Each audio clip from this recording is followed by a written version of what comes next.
رات تو سوتے رہے اور نماز فجر سو کے مطلب گزار دی، کوئی فائدہ نہیں ہے جلسوں کا۔ جلسہ فائدہ مند تب ہے جب تمہاری رات عبادت میں گزرے۔ عبادت میں کیسے؟ عشاء پڑھ کے سو گے تو سونے پر بھی اللہ عبادت کا ثواب عطا فرمائے گا۔ سبحان اللہ۔ رتبہ میرے حضرت کہہ رہے تھے رتبہ میرے سر کو تیرے در سے ملا، حالانکہ مجھے سر بھی تو تیرے در سے ملا، اوروں کو ملا تو مقدر سے ملا، اوروں کو ملا تو مقدر سے ملا ہے، ارے مجھے تو مقدر بھی تیرے در سے ملا ہے، مجھے تو مقدر بھی تیرے در سے ملا ہے۔ محترم حضرات، جب انسان مر جاتا ہے تو مر کر کے چلا جاتا ہے۔ بیچ بیچ میں موت کے تعلق سے اس لیے میں تھوڑی فکر دے دیا کرتا ہوں کہ موت پہ بھی بات ہوتی رہے، موت پر بات نہیں ہوتی اور جلسہ موت کا ہے تو اچھا سا نہیں لگتا، اس لیے میں تھوڑی بات دے آتا ہوں۔ یاد رکھیں انسان جب مرتا ہے تو مرنے کے بعد چلا جاتا ہے۔ زمانے والے سوچتے ہیں فنا ہو گیا ختم ہو گیا، نہیں، فنا نہیں ہوتا، انسان زندہ رہتا ہے۔ آپ کو کیسے زندہ رہتا ہے؟ تو آپ نے سنا ہوگا موت کے لفظ معنی کیا ہے؟ منتقل ہو جانا، ایک جگہ سے دوسری جگہ چلے جانا۔ جب انسان مر جاتا ہے تو مرنے کے بعد جو پچھلی میں نے بات بتائی تھی کہ مرنے کے بعد جب انسان چلا جاتا ہے لوگوں کو سب لگتا ہے مر گیا، رشتہ دار آتے ہیں، اور عجیب حال بنا رکھا ہے۔ فاتح میں انسان 100 کلومیٹر سے آ جائے گا، جنازے میں بھی آ جائے گا اور مسجد میں نماز میں نہیں آئے گا۔ کمال ہے نہیں؟ حالانکہ نماز ان تمام چیزوں سے زیادہ ضروری ہے۔ مذاق تو نہیں کر رہا، ایسا تو نہیں لگ رہا تمہیں مذاق کر رہا؟ مذاق میں نہیں ہوں میں، پیچھے والا بولتا ہے یار، ہاں مذاق میں نہیں، میں صحیح کہہ رہا ہوں۔ اگر فجر میں فاتح ہو تو محترم حضرات 20-30 کلومیٹر نماز فجر نہیں پڑھ کے آگا وہاں بھی، یہ نہیں کہ وقت شروع ہو گیا تو اپنی پڑھ کے نکل، کتنا اچھا ہوگا تو سفر کرے گا اور فرشتے تیری حفاظت کریں گے۔ نہیں، ایسا نہیں کرتا انسان، پڑھتا ہے صاحب، پڑھنے کے بعد کیا کرتا ہے نا، رات کو سویا اور سونے کے بعد اٹھا، یہ بات دیکھو، حضرت ہی بیٹھیں گے اور حضرت کے بعد پھر حضرت بیٹھیں گے۔ محترم حضرات، اور بہت تیزی کے ساتھ یہ پروگرام کا اختتام ہوگا۔ لوگوں کو لگتا ہے صاحب کتنا اچھا ہوگا نماز فجر پڑھ کے آئے۔ اچھا نماز فجر میں یہ ضروری نہیں ہے جماعت، اگر ہمیں کام ہے کوئی مصروفیت ہے تو اپنا کام کریں پھر بھی کرائیں، لیکن ٹھنڈ میں محترم حضرات، جاڑے میں محترم حضرات، ٹھنڈ سے کانپتا ہوا آنے کے لیے تیار ہے اور شدت گرمی نماز میں مل جاتی ہے، سجدے میں جانے تیار۔ کتنا اچھا ہوگا تو گھر سے آؤ نماز میں لگ جا۔ قسم خدا کی جب انسان نماز پڑھتا ہے نا تو گرمیوں میں اللہ تعالیٰ جسم کو راحت دیتا ہے، ٹھنڈ دیتا ہے، اور سردیوں میں اللہ جسم کو گرمی دے دیتا ہے۔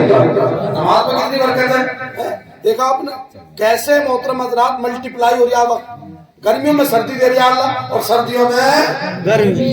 یہ ہے میرا محترم حضرات، ہے کوئی ایسی طاقت، ہے کوئی ایسی طاقت جو گرمیوں میں سردی پیدا کر دے اور سردیوں میں گرمی کو پیدا کر دے؟ اگر اس کو پیدا کرنے والا کوئی ہے تو پروردگار عالم سورہ نبا میں فرماتا ہے تمہارا رب ہے۔ واقعی محترم حضرات ایسا کوئی نہیں ہے، میرا رب ہے۔ اور اللہ اکبر، جو رب کو رب تسلیم کر لے اور رب کی تمام شرائطیں مان کر اپنے وقت کو، زندگی کو ایسے گزارے نمازوں کے ساتھ، تو اسے لگتا ہے میں نماز پڑھ رہا ہوں، لگتا ہے میں نے کبھی نماز پڑھی ہے، لگتا ہے میں روزہ ادا کیا ہے، لگتا ہے میں نے زکات دے دی، مگر جان کے زکات دینے سے قبر کی تیاری ہو جاتی ہے۔ محترم حضرات، نماز پڑھنے سے قبر کی تیاری ہو جاتی ہے، لگتا ہے یہ میں نے کچھ بھی نہیں کیا مگر قبر تیار ہو جاتی ہے۔ ایسا انسان جب مرتا ہے، ہم زمانہ کہتا ہے مر گیا، اپنوں کی زبانوں پر مر گیا، دنیا والے کہتے ہیں مر گیا، تمام زمانہ مر گیا، جب یہ بات تو کہتے ہیں وہ انسان مر گیا ہے تو یہاں تو مرنے والا اگر نمازی تھا، مرنے والا روزے دار تھا، مرنے والا مصطفیٰ کی شریعت پر چلتا تھا، مرنے والا آقا کے اخلاق حسنہ کے سائے میں اپنی زندگی کو بسر کر رہا تھا۔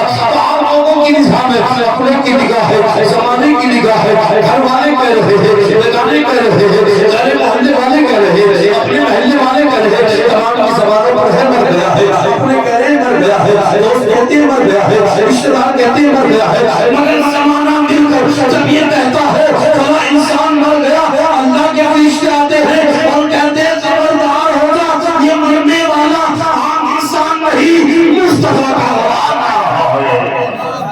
کون جا رہا ہے؟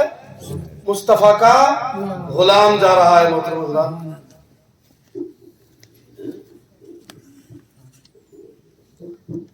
مصطفیٰ کا غلام جا رہا ہے۔ آقا کریم صلی اللہ علیہ وسلم کی بات کو مانے، حضرت جو بولے ایک ایک جملے پر فکر کریں، کہ ضروری نہیں تیزی سے ہی بات کی جائے. اگر حضرت آرام سے بھی کہہ رہے ہیں تو محترم حضرات اس میں بھی حکمت ہے. اپنی تخت کے دل پر بات کو لکھیں. تو محترم حضرات اب انتظار کی گھڑیاں ختم اور محترم حضرات حضرت کا استقبال ہم نعرہ تکبیر نعرہ رسالت سے کریں گے بڑے مؤدبانہ انداز میں اور مخلصانہ انداز میں. میں حضرت کے سامنے ہاتھ جوڑ کر معروض عریضہ پیش کر رہا ہوں کہ حضور والا کی بارگاہ میں یہ عرض ہے کہ حضرت مائک پر آئیں اور سامعین کے اور مائک پر کیا ہے مائک آپ کی بارگاہ میں کیا جائے گا اور سامعین کے قلوب کو منور مجلہ فرمائیں. حضرت کا نعرہ تکبیر سے اس طرح سے محترم حضرات کو ویلکم کریں کہ محترم حضرات اس کی گونج مدینے میں پہنچ جائے. ارے بھائی زور سے نہیں کہہ رہا, زور سے بولنے سے گونج مدینہ نہیں پہنچے گی, دل سے بولنے سے پہنچے گی. کوئی کہے صاحب زور سے بولنے سے پہنچ جائے گی تو پہنچا کے دکھا دو. اور پہنچایا اسے جاتا جو بہرا ہوتا ہے اور میرا نبی تو ہر جگہ حاضر ہو جاتا ہے. ارادہ جہاں کا کر لے. محترم حضرات میرے امام کہتے ہیں دور و نزدیک کے سننے والے وہ کان, ایسے کان ہیں ہمارے تمہارے کان نہیں ہے, میرے نبی کے ایسے کان ہیں کہ یہاں تم پکارو مدینے میں سماعت کر رہے ہیں, قبر میں تم جا رہے ہو مصطفیٰ آ رہے ہیں, یہ مصطفیٰ ہے. دور و نزدیک کے سننے والے وہ کان, کانے لالے کرامت پہ لاکھوں سلام, کانے لالے کرامت پہ لاکھوں سلام. رتبہ میرے سر کو تیرے در سے ملا, حالانکہ مجھے سر بھی تیرے در سے ملا. اوروں کو ملا ہے تو مقدر سے ملا ہے, ارے مجھے تو مقدر بھی تیرے در سے ملا ہے. حضرت والا بائک پر آئے, سامعین کے قلوب کو منور مجلہ فرمائے. حضرت کا بائک کا نعرہ تکبیر نعرہ رسالت سے لیجیے. نعرہ تکبیر, تکبیر کے نعروں سے ہم دنیا کو ہلا دیں گے. اب تو بے وقوفی کی بات ہے, کہاں ہلا دو گے دنیا کو؟ سجدے میں سر دے نہیں سکتا, دنیا کو ہلانے کی بات ہے مسلمان کر رہا. بے وقوف بناتا, جھوٹا ہے مسلمان, غدار ہو چکا ہے آج کا مسلمان. سب نہیں ہلا ماشاءاللہ, سب کی بات نہیں کر رہا, غدار ہیں زیادہ تر. یار جو رب کی بارگاہ میں جھک نہ سکا وہ سر دے دے گا نبی کے نام پہ, جھوٹ نہیں ہے تو کیا ہے. تکبیر کے ناموں سے ہم دنیا کو ہلا دیں گے اور نام محمد پر ہم جان کو اٹھا دیں گے. اور چھیڑا جو جہاں والو اسلام کے شیروں کو, چھیڑا جو جہاں والو اسلام کے شیروں کو ہم 1400 برس پہلا کوہرام مچا دیں گے.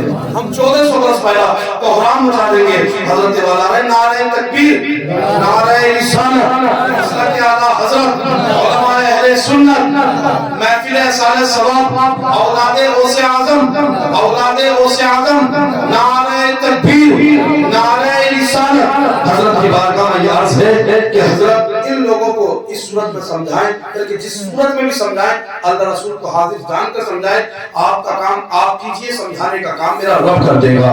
محترم حضرات حضرت کا ویلکم 2 مصروں میں اور میں جا رہا ہوں کہ ہماری پیاس کا معیار تو دیکھو خود بڑھ کر سمندر بولتا ہے. ہماری پیاس کا معیار تو دیکھو خود بڑھ کر سمندر بولتا ہے. عجب جادو ہے تیری گفتگو میں, عجب جادو ہے تیری گفتگو میں. مخاطب ہو تو پتھر بولتا. السلام علیکم.